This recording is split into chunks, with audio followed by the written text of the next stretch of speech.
everyone, it's Christine and welcome back to Paranormal TV. So I'm so sorry that I'm on my webcam, but my room is such a mess because I'm packing. I'm going to be moving soon, so I have boxes everywhere and I'm trying to just get things together.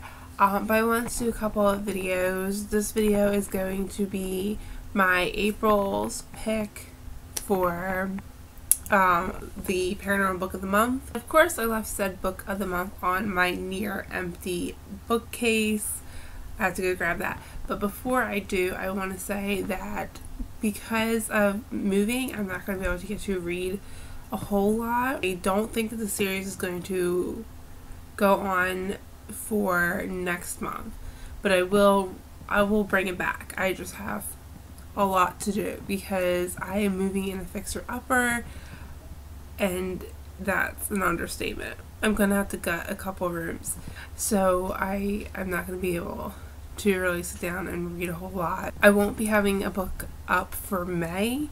Hopefully June I will, and if not June, definitely July I will be able to probably get a book up and do a Book of the Month for July. So the book I've been talking about is 101 Great Ghost Stories, and it looks like this. I got this, of course, at Barnes & Noble. I will link it down below. I will try and find the cheapest site that I can get it on, and I will link that down below. Usually that's Amazon, because usually you can get either a used book or you can just find them cheaper in general, even if they're new on Amazon a lot of times. But I did get this one at Barnes & Noble's originally, and as you can see, there's like smoke and a skull, and it says 101 Terrifying Tales. It's compiled by Stefan. Ooh, that is a hard name to pronounce. Here. Yeah, I don't know how to pronounce that last name, but like I said, I will have a link down below where you can get this. These are fiction stories. They are not factual. Back it says, the stories collected in this volume show the great variety of ghost experience as conceived by some of the greatest weird fiction writers of all time. Weird fiction writers. I like how they describe them. You don't have to believe in ghosts to enjoy these stories, but you dismiss their power to terrify you at your own peril. And I really like this book because it has so many stories. These are all short stories, and that's something that I really like. It doesn't get boring too quickly. Sometimes you'll pick up a book and you'll get really into it, and then some parts of the book can be really boring depending on the book. Some books are fascinating from front to end. Books will have one part that is so hard to get through and you're like, I just gotta get through this part, and that can be difficult. The good thing about short stories is that a lot of times you can get through them pretty quickly and they don't have really a whole lot of time to be that boring. Sometimes a short story just may not be the story that's for you, and if that is the case, you can just quickly move on to the next ghost story. There's plenty to choose from. There's 101, and they're all different.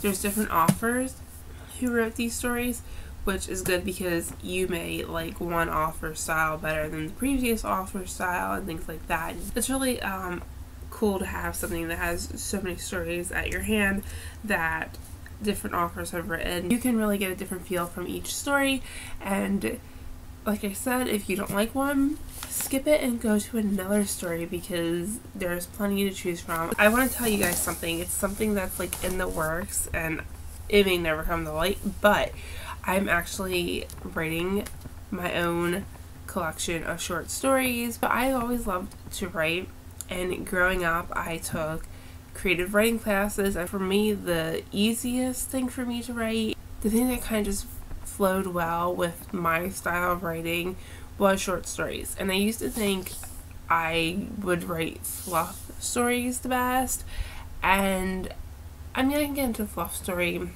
every once in a while, but for me paranormal has always been my favorite thing. And I was really thinking one day when I was trying to write, I was like, why are you writing a fluff novel?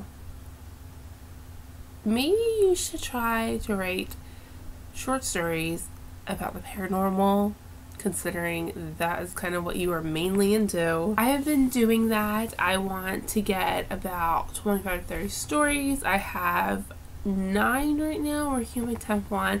I'm really into it. I really like it. Eventually I would like to self-publish it. I mean, I would like to have it traditionally published if I could, but that can be like extremely difficult to find something to traditionally publish it, and money-wise and all that. But I know some people disagree with self-publishing. There's kind of a stigma about self-publishing. I think that self-publishing is considered having your book published. It's a lot of work that goes into it, just as well as traditional publishing. It's not necessarily a shortcut. It's just what's better for certain people. The downside is that it will never be in a bookstore. So that's kind of like where I think I'm headed with it. However, I don't know when that will happen, because like I said, I would like 25 to 30 stories, and I'm only at number 10. I'm starting. So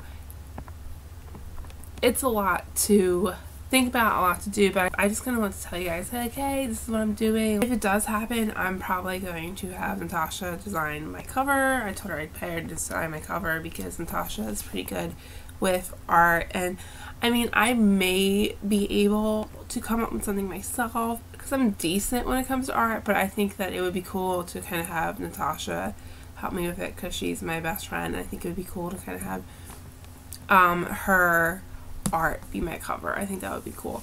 But like I said, don't expect that to happen anytime soon. I have a lot coming up with my wedding and moving, and like I said, I'm going to be having to gut this house.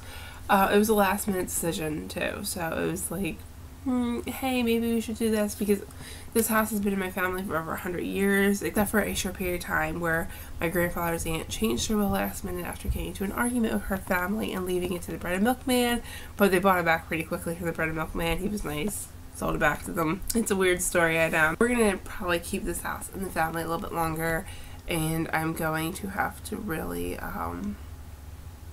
change a few things. There's a lot of work that needs to go into this house because it hasn't been taken care of in a while, and there's just a lot to do, and I'm gonna have to like gut the bathroom and things like that. So yeah, it's gonna be a lot of work, and I have that. I have my wedding. So if it happens, it's going to happen probably a while from now, but I'll keep you posted.